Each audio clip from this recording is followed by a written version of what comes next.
Antes do 25 de Abril, as mulheres não podiam exercer qualquer cargo político. A mulher não podia aceder a este setor da sociedade e da vida pública. O Valor Local entrevistou duas presidentes de junta da nossa região. Uma tinha 13 anos quando se deu o 25 de Abril, a outra apenas 3. Quando, pelo 25 de Abril, eu tinha 13 anos, portanto recordo-me perfeitamente bem, estava na escola em Alenquer, na altura era nas Águas, portanto havia ali uns pavilhões e, portanto, era aí que nós estávamos a ter aulas. Recordo-me que os professores mandaram-nos embora para casa, o mais depressa possível, para apanharmos o autocarro e virmos para casa. Ficamos um pouco, portanto, crianças, um bocado assustados, mas o que será que se está a passar para irmos embora? E vimos que realmente as pessoas tinham uma preocupação muito grande em relação ao que estava a acontecer. Portanto, não havia mais informações a não ser o rádio que, entretanto, ia-se ouvindo no autocarro. E, portanto, víamos, olha, uma revolução, e as pessoas todas muito atentas, a tentar perceber o que é que estava a passar.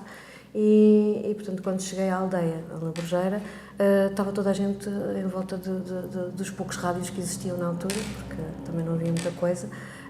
Televisões, então, eram raras, as pessoas tinham televisão, e, portanto, notava-se que havia qualquer coisa de diferente, mas, por outro lado, sentia-se que talvez fosse a mudança necessária. Já era expectável, exatamente, em parte, já tinha havido umas tentativas. Exatamente, até porque as pessoas também já comentavam, não é? Portanto, não se sentiam muito bem com o antigo regime, portanto, havia aqui a necessidade também de dar um pulo, digamos assim, na sociedade.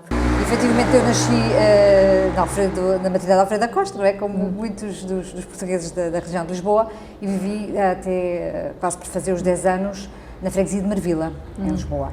Portanto, efetivamente, era muito pequenina, quando saiu o 25 de Abril, mas tenho sobretudo memórias depois de ter entrado na escola e o facto dos meus pais serem operários, trabalharem nas fábricas que na altura existiam, ali naquela região, e, portanto, tenho realmente memórias do movimento de operários, das greves que houve na altura. Lembro-me na fábrica onde o meu pai trabalhava, houve uma altura que houve um mês de greve, e, portanto, eu por vezes acompanhava o meu pai até à fábrica.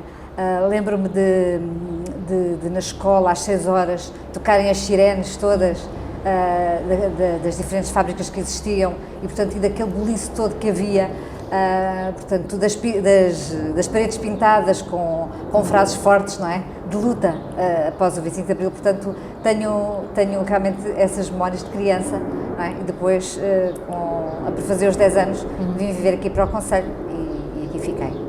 Desde cedo demonstraram interesse por se envolverem na comunidade.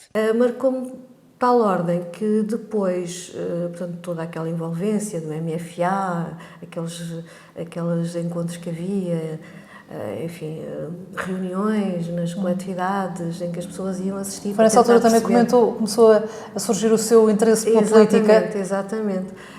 E recordo-me que depois dá-se aquele processo de alfabetização, de tentarmos também ajudar as pessoas na alfabetização, e criamos um grupo na Labrejeira. Na altura eu devia ter para aí os meus 16 anos, e fizemos a alfabetização, que utilizávamos a escola à noite, a escola primária, e, portanto, tínhamos pessoas portanto, que não sabiam mesmo ler, e depois havia outras pessoas que queriam tirar o 4ª classe na altura, para depois continuarem, portanto, a seguir o seu percurso. Até mesmo houve muita gente que realmente tirou a 4ª classe e depois até conseguiu entrar na função pública, porque era obrigatório ter a 4ª classe.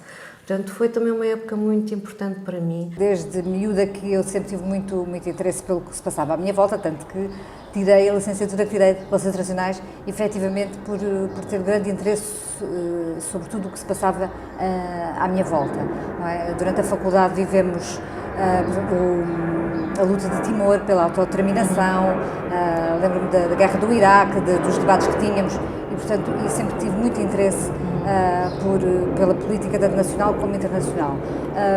Depois, mais tarde, em 97, inscrevi-me num partido político, portanto, manifestei a minha vontade de participar a nível local. Portanto, era o partido que sentia que tinha mais afinidade com aquilo que pensava. Exatamente, portanto, fui analisando os vários programas políticos, e foi no Partido Socialista que, efetivamente, senti que que os meus valores, aquilo em que acreditava, realmente se traduziam, não é? Portanto, inscrevi-me como militante em 1997, manifestei aqui vontade a nível local de participar, de alguma forma ser útil à minha comunidade, e a partir daí surgiu um convite para fazer parte da lista. Olha, porque entretanto eu comecei a conviver com algumas pessoas que também estavam ligados à política, e eu já tinha este bichinho, portanto já antigo.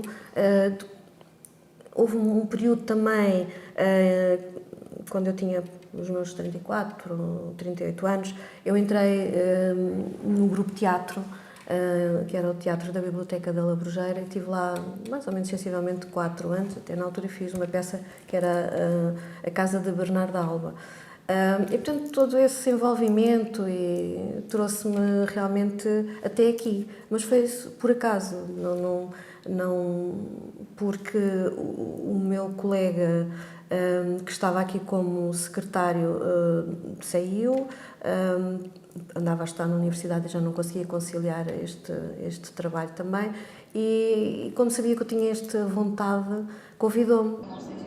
Já quanto à gestão dos respectivos territórios, as preocupações são diferentes. Portanto, neste momento o que nos preocupa é a questão da saúde, não é? Portanto, realmente temos o centro de saúde do Forte da Casa sem médicos, portanto temos a população de Forte da Casa a ter de vir à Póvoa, portanto, para conseguir consultas, e portanto, efetivamente é o assunto que mais urge resolver neste momento. Depois, em termos de volume populacional, o que nos preocupa é a questão da mobilidade, realmente da circulação das pessoas neste território e para fora da nossa freguesia e do concelho, e portanto daí estarmos a trabalhar com a Câmara na tentativa de abrir o nó da A1, portanto para realmente que a circulação se possa fazer melhor na nossa freguesia, e a questão do estacionamento também, que é uma reclamação da população. E, efetivamente, quando surgiram a maior construção, sobretudo na Póvoa, os prédios não tinham garagens, depois foram sendo feitas, mas efetivamente mesmo as que existem são insuficientes para o número de veículos. Portanto, efetivamente também existe uma grande questão do estacionamento, não é? A questão do estacionamento. Depois, aqui na nossa gestão diária, temos aqui alguma dificuldade com a questão dos monos, que temos esta competência delegada, e, portanto, efetivamente, é uma luta contínua, porque todos os dias retiramos monos da via pública e todos os dias temos mais para recolher. Acho que o principal desafio aqui da freguesia para o futuro será, no fundo, voltar a ganhar mais população? Sim, eu acho que sim, porque era importante realmente... Pronto, através disso provavelmente virão outras sei lá, nós, por exemplo, na Labrogeira temos a farmácia, temos já uma clínica também, e portanto isso acaba por, também porque é a aldeia maior e as pessoas centralizam-se ali mais. As diferenças na governação de duas realidades diferentes, o papel da mulher na política, o percurso pessoal, as preocupações com que encaram os seus territórios neste especial 25 de Abril e as janelas que Abril abriu, que pode ler na última edição do jornal Valor Local.